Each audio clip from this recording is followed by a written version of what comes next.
So today we're looking at John 11, and I want to read this, and then we want to dive into the story. And so this is what God's Word says. Now there was a certain man who was ill, Lazarus of Bethany, the village of Mary and her sister Martha. Now, whenever we study God's Word, G. Kimball Morgan said one of the best things you can do is have a sanctified imagination. The way you can get an informed imagination is to look up details and things. And what did we say about every single name in both the Old Testament and the New Testament? What did we say about every single name? Has a meaning. And so as an intelligent reader, what should we ask about Lazarus? What should we ask about Bethany? What should we ask about Mary? What should we ask about Martha? What do those names mean? So did anybody do that when you were doing the homework? What did you find?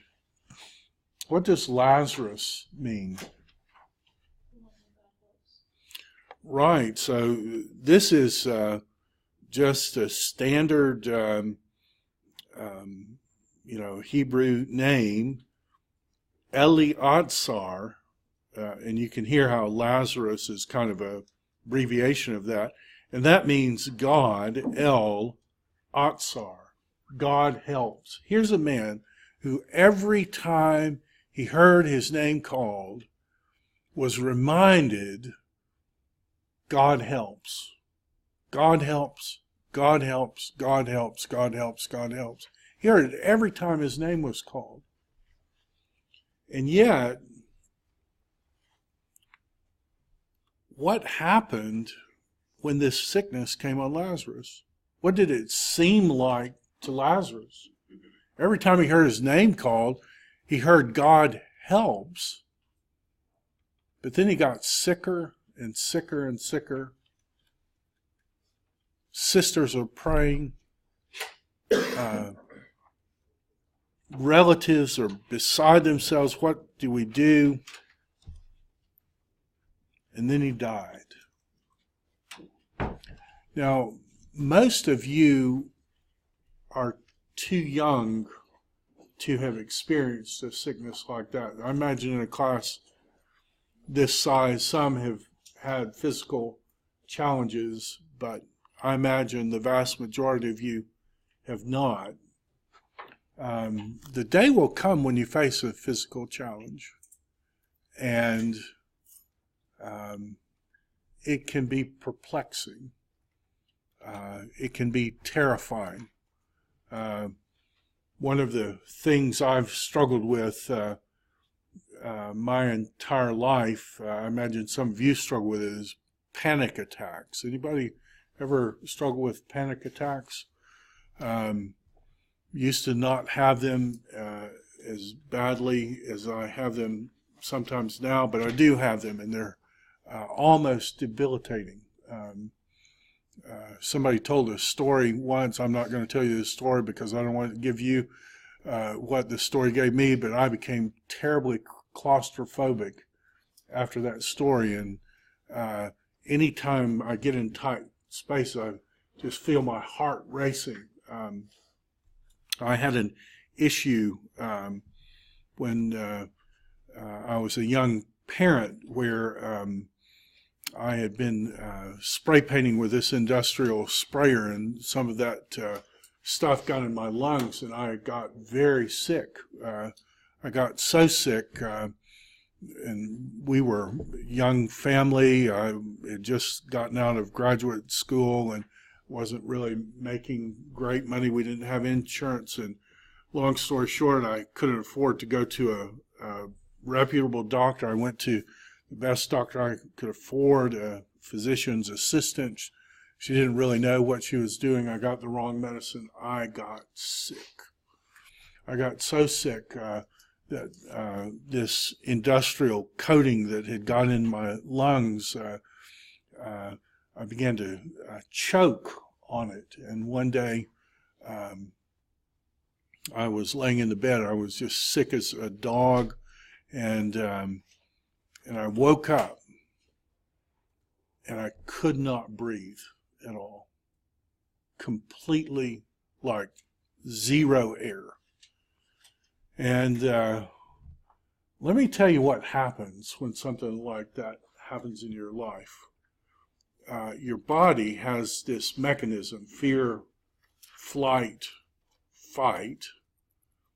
And so when something like that hits, what your body does is flood your body with adrenaline. So I went from being sound asleep to as wide awake as I've ever been in my life. And I couldn't breathe. And I remember jumping up out of the bed, and I had never been able not to breathe before, so it was a new experience for me, and I was panicking. I did not know what to do. I started walking because I thought walking was better than standing there if you couldn't breathe, so I started walking. And I looked to Lynn, my wife, and we had just had our have 5 children, so second one, little Jonathan. And I guess she saw the terrified look on my face, and she was holding the baby, and I saw her turn the baby's face away from me. And I realized that she was just as scared as I was, that not only that she didn't want the little baby to see me die.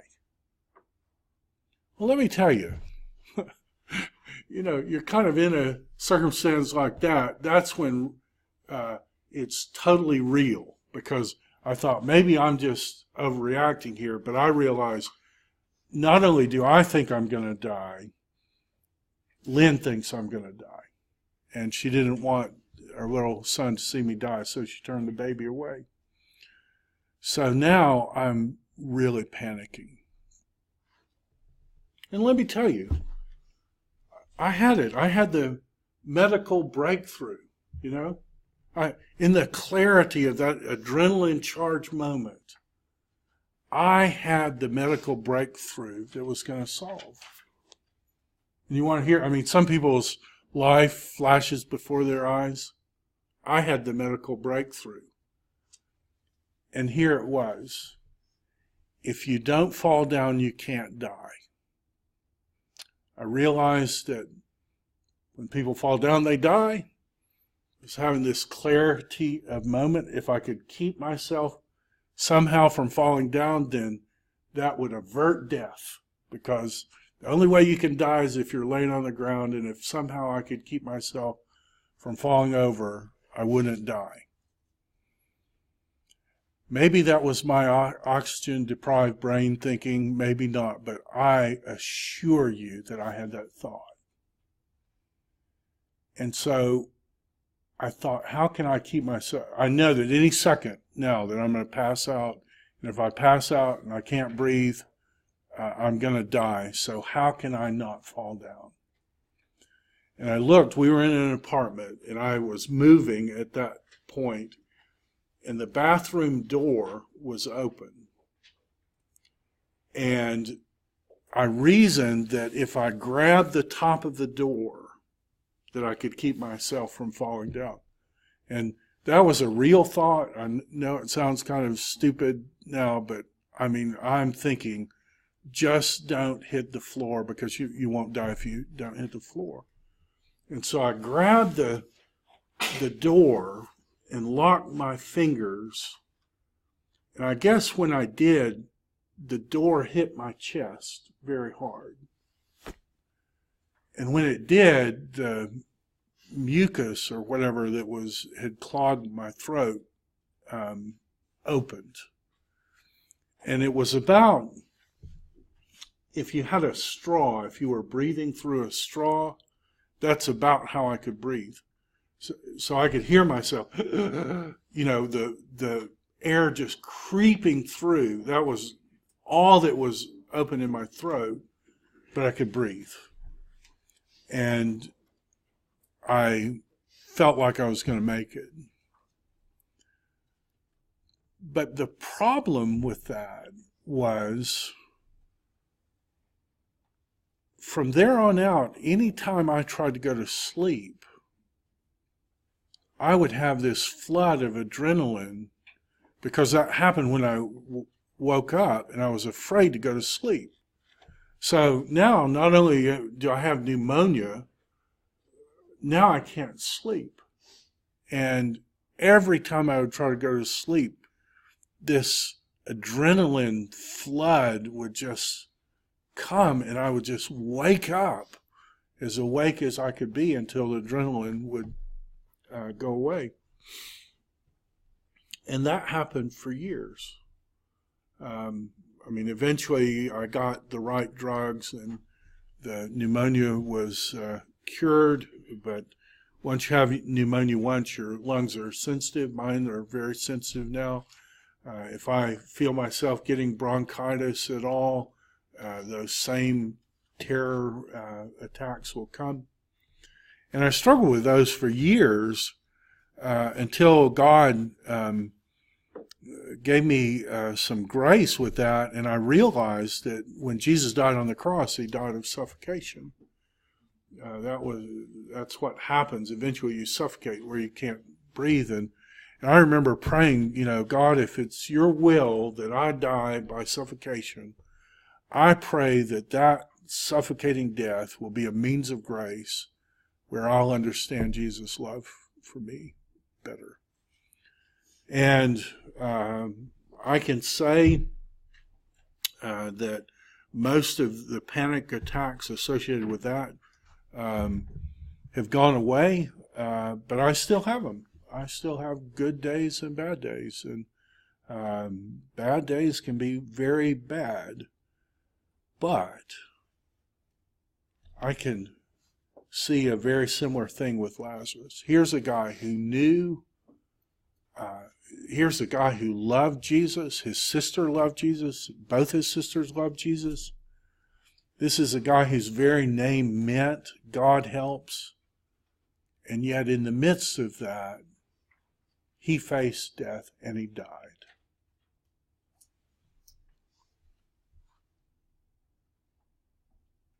But Jesus is the Lord of both life and death. And I think that's what's going through in this story. A certain man was ill, Lazarus, in the town of Bethany. Bethany means the house of my affliction. I don't know if you know this, but Jesus starts his ministry in Bethany, and he ends his ministry in a different Bethany, this Bethany, before he goes to the cross. Certain man was ill, Lazarus of Bethany, a village of Mary and Martha, her sister. It was this Mary who anointed the Lord with ointment and wiped his feet with her hair. Now, if we did the parallel work, we would see that that Luke 7 puts that event at the beginning of Jesus' ministry. An unnamed woman comes, cries on Jesus' feet, breaks a bottle of ointment, puts it on his feet, and she's blessed. That woman is unnamed.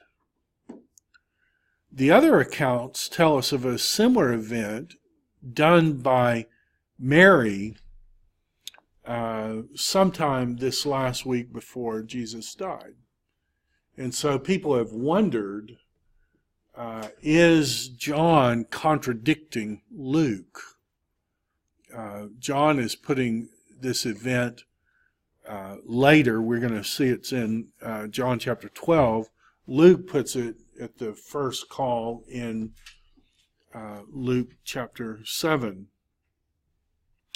I think what John is doing is John is writing to fill in the gaps.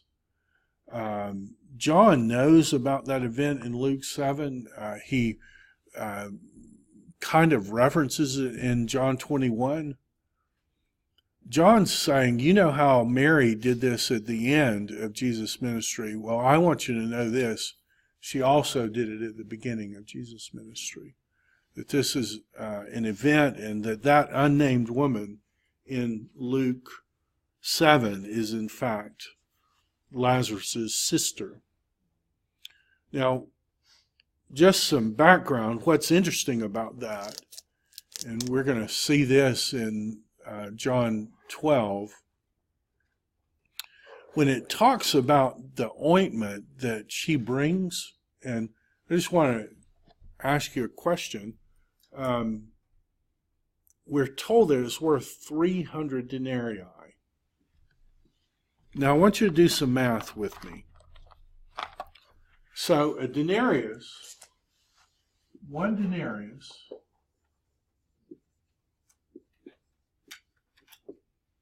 equals a day's wage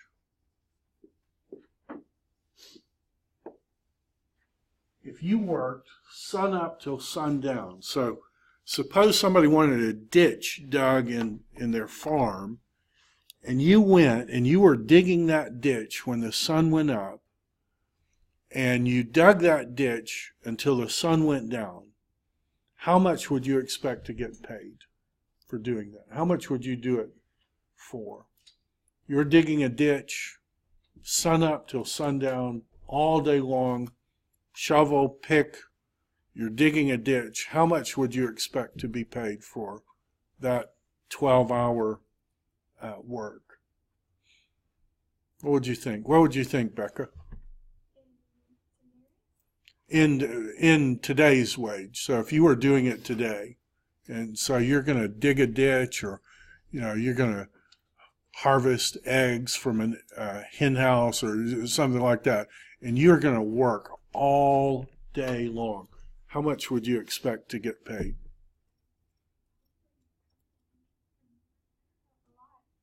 Yeah, I mean, what would you do that for? Work sun up till sundown, hard work, all day on Saturday. What would you do it for? I don't know. I wouldn't think about doing it for less than $100. I mean, would that be fair? Would you? I mean, maybe if I was starving to death, I would do it for less than that. But if I'm going to work sun up till sundown, 12 solid hours, I wouldn't think about doing that for less than $100. This woman had a bottle of perfume worth 300 denarii. In other words, think a bottle of perfume that's half the size of a Coke can. The contents of that are worth 300 denarii. How much money would that be? $30,000. Now, you've got a question, I imagine, don't you? What's your question, Gloriana?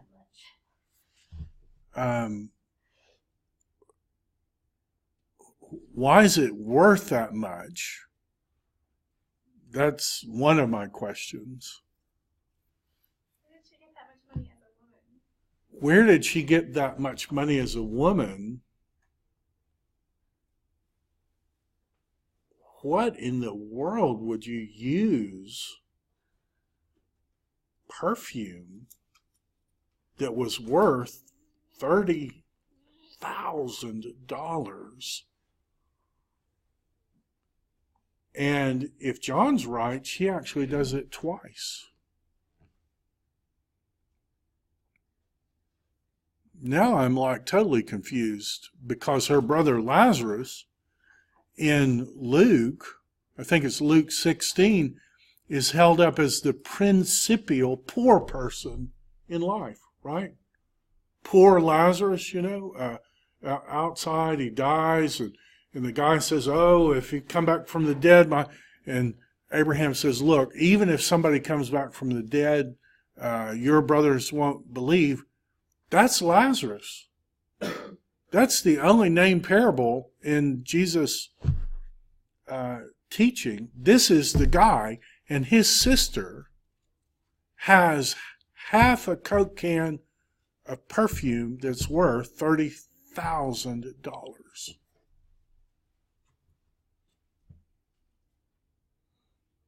Like, I don't know what in the world this is talking about. But I have to admit, it's got my interest. Now, yes? But isn't it like part of the downloading? It could be. It could be. We don't know. We know that Luke says that the woman who cried on Jesus' feet and poured out the perfume, that she was delivered from 7 demons. We're told that.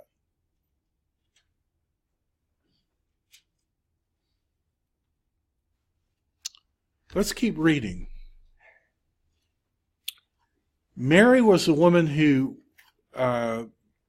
anointed Jesus, wiped his feet with her hair, whose brother Lazarus was ill. So the sister sent him, saying, Lord, he whom you love is ill. But when Jesus heard it, he said, this illness does not lead to death. It is for God's glory, so that the Son of God may be glorified in it. Now, Jesus loved Martha. Agape, you see the word agape there. He absolutely loved her. He loved her as a person, loved her sister, and he loved Lazarus. He loved these people, but when he heard that Lazarus was about to die, look what it says. He stayed 2 days longer. He stayed 2 days longer in the place where he was. Then after this, he said to his disciples, let us go to Judea again. The disciples said to him, Rabbi, the Jews were just now seeking to stone you, and are you going there again? Jesus answered, are there not 12 hours in the day? If anyone walks in the day, he does not stumble, because he sees the light of this world. But if anyone walks in the night, he stumbles, because the light is not in him. After saying these things, he said to them, our friend Lazarus has fallen asleep, but I go to awaken him. The disciples said to him, Lord, if he's fallen asleep, he'll recover. Now, Jesus had spoken of his death, and they thought that he meant taking rest and sleep. Then Jesus told them plainly, Lazarus has died. Lazarus has died, and for your sake I am glad I was not there, so that you may believe. Let us go to him. So Thomas, called the twin, that's what Thomas means in Greek, the twin.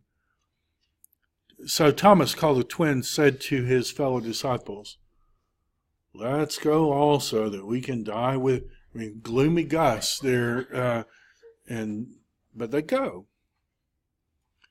When Jesus came, he found that Lazarus had already been in the tomb 4 days. Bethany was near Jerusalem, about 2 miles off, and many of the Jews had come to Martha and Mary to console them concerning their brother. So when Martha heard that Jesus was coming, she went out and met him, but Mary remained seated in the house.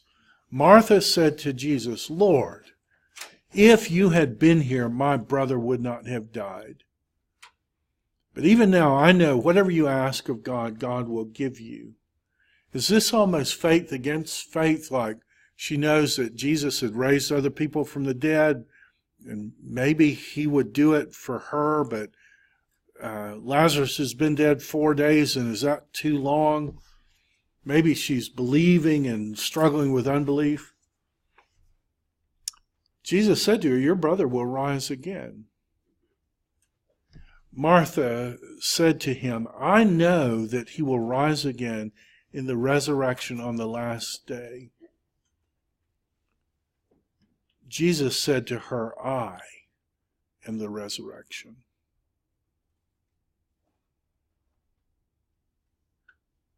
I am the resurrection and the life. Whoever believes in me, though he die, yet shall he live. And everyone who lives and believes in me shall never die. Do you believe this?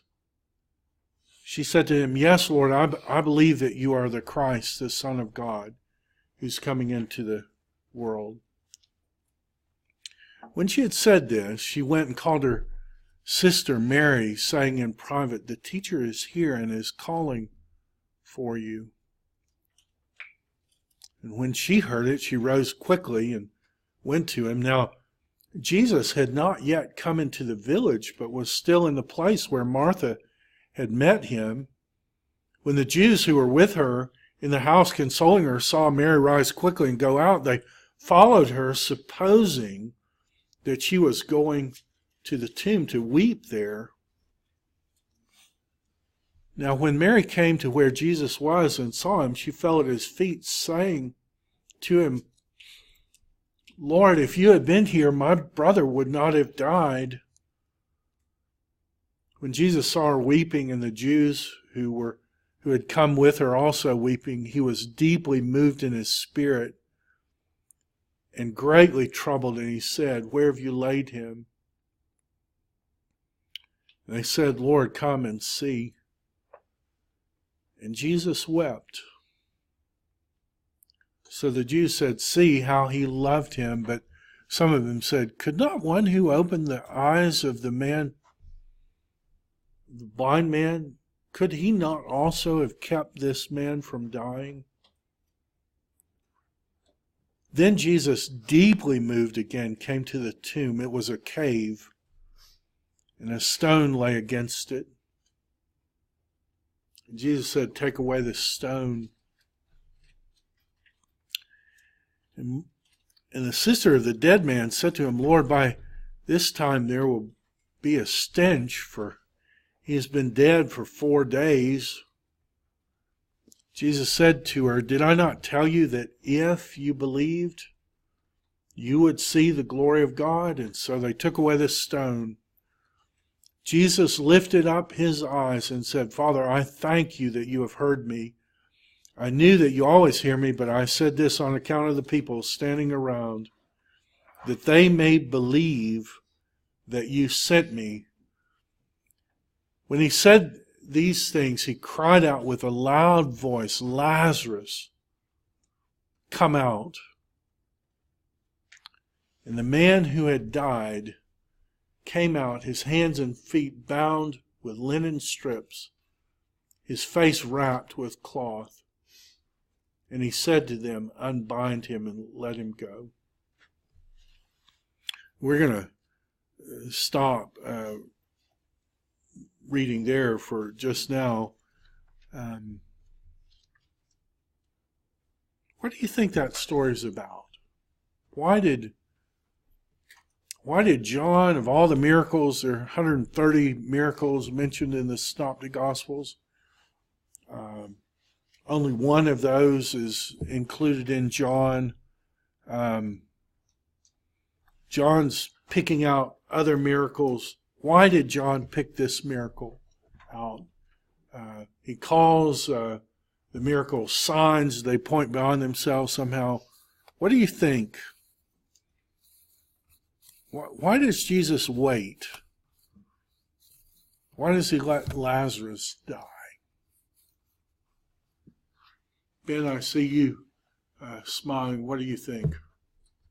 I think they all were wanting Jesus to sustain life in him, to keep him alive. But Jesus wanted to show that he could take something that had died and completely lost all life, and he can give it life and restore it. He can give it life. He can bring the dead. And even though every inclination of his human body was go fix the suffering, that he had a better purpose in mind for it. That he wanted to teach something more than that. He certainly had the power. He could have said at any moment, But he knew that what they really needed was more than that. And so even as difficult as it was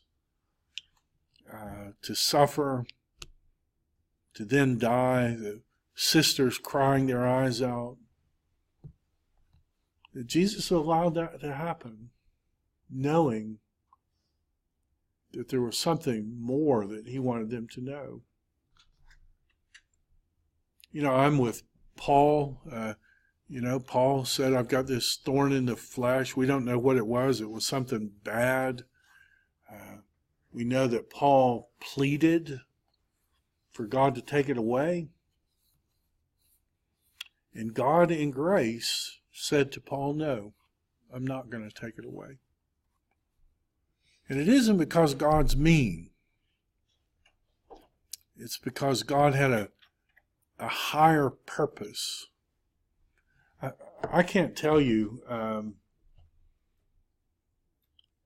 how over the years I've thanked God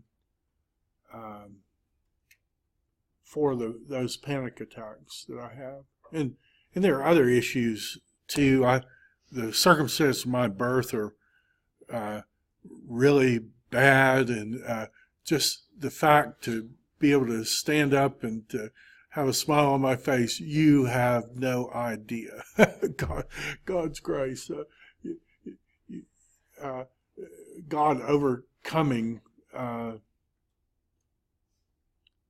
I wish God would take those panic attacks completely away. But God says no. And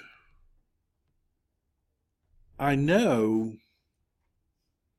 that those panic attacks have made me more sympathetic to other people. I don't know if you struggle at all with being full of yourself. I hope you don't struggle with that. I've struggled with that in the past. It's wrong. I don't want to think like that, but I struggle with it. I can't tell you how suffering will take some of that away. And I appreciate that God has let me suffer because it's made me more empathetic. I remember I used to think when somebody complained about medicine, or about not having medicine, I just want to have this attitude, well, just grow up, just get over it. Well, then, I had an affliction one time, like a bad affliction, like affliction you could die over. It struck badly when I was in Italy, and let me tell you this, suffering is bad. Suffering in a foreign country where you don't speak the language, suffering at the hands of doctors who don't speak your language and you don't speak their language, that's not a pretty picture. I was in the middle of that, and in my arrogant self, I went to get some medicine. And, Bryan College has very good health plan. We all take part in it, pay in, and so when you go, you can get the medicine you need. And I had the little card, with my name on it. I can just plop it down anywhere, and they'll just give me the prescription. Well, little did I know that a mistake had been made, and my name and another employee's name were mixed. So I had her card, and she had my card, and we weren't on the same plans. So I went to the doctor. I was sick as all get out. I'd been sick overseas, and now I was back, and I went. The doctor said, this is what is wrong with you. This is the medication you need. I had the lack of wisdom to say, doctor, what did people used to do who had this malady? He told me I'm still scarred thinking about what he said. I said, well, what did they used to do? And he said they used to die. That's what they used to do. But hey, I've got the prescription. I'm going to get fixed. So I go to the pharmacy and I say, these are the pills that I need. And the lady comes back and says, I'm sorry, your insurance won't cover these. And I said, well, that's no problem. Brian College's been very good to me. I'll just pay for the pills. So don't worry about putting them on the insurance, and I'll just pay for them out of my pocket. And she said, I don't think you want to do that because they're $1,000. And I didn't have $1,000 to pay for pills. And so all of a sudden now I'm sick as a dog and I can't get medicine. And let me tell you, my compassion for people who don't have prescription drug, all of a sudden it went from being this pompous, arrogant, suck it up, what's wrong with you, you baby, to, oh my goodness, I'm going to die if I don't get help. And I thank God that he let me go through that. I pray to God that he makes me wise, where he doesn't have to make me go through it again several times before I learn that language of compassion. God needed them to learn something and let them go from suffering. But this also may be a sign of something. You know how all the miracles in John are signs? They're actual, factual, historic events that point beyond themselves to a greater spiritual truth. This may be a sign. I wonder what this might be a sign of. I wonder if it might be a sign of salvation. So remind me what happened when Jesus said, Lazarus, come forth. What ensued? Did Lazarus obey? Okay, so he came out, but what was wrong with him? He was still bound. Now help me. What do you think he smelled like? He had been wrapped up in clothes for 4 days. He stunk. What do you think those clothes looked like? You know what happens when you die? You swell up and you burst and like bad stuff runs everywhere. So what did Lazarus look like when he was standing there at the mouth of that tomb, bound with those clothes? Pretty sight, not pretty sight. Could that be a picture of our salvation? That when Jesus calls us out of the tomb of our spiritual death, that we come forth. Now, Lazarus was as live as he was ever going to be at that moment. He wasn't kind of dead, sort of dead. He was alive. But what did he look like? He looked like he was a dead man. What did he smell like? And what does Jesus say to his friends? Help him out. That's us when we're saved. When we're saved, we're as alive as you. Listen, if you have a new heart, you have been saved, you have gone from being spiritually dead to being spiritually alive. You're as live as you're ever going to be. But this may be true. You may be still bound by the old grave clothes. You may be bound so that you're not experiencing the kind of life that Jesus has for you. And I've got some bad news for you and some good news for you. One is you can't fix yourself.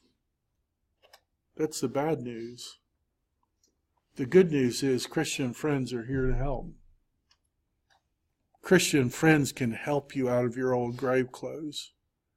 And the truth is, every single one of us are people who have been raised from, every single Christian, people who have been raised from being spiritually dead. We all stank. We all were bound. We all struggled with sin. We all have baggage. But God doesn't mean to leave us in that. Jesus didn't raise Lazarus from the dead to walk around bound in those clothes, stinky clothes, gross clothes. He raised Lazarus from the death to live. And he raised you, if you're a believer, to live. And yeah, we struggle with stuff. But it's Christian community, it's church, it's believers that can help us out. You can help us get out of those old grave clothes and more into the kind of life that Jesus wants to give us. Well, I hope you have a great weekend, and I'll see you on Monday.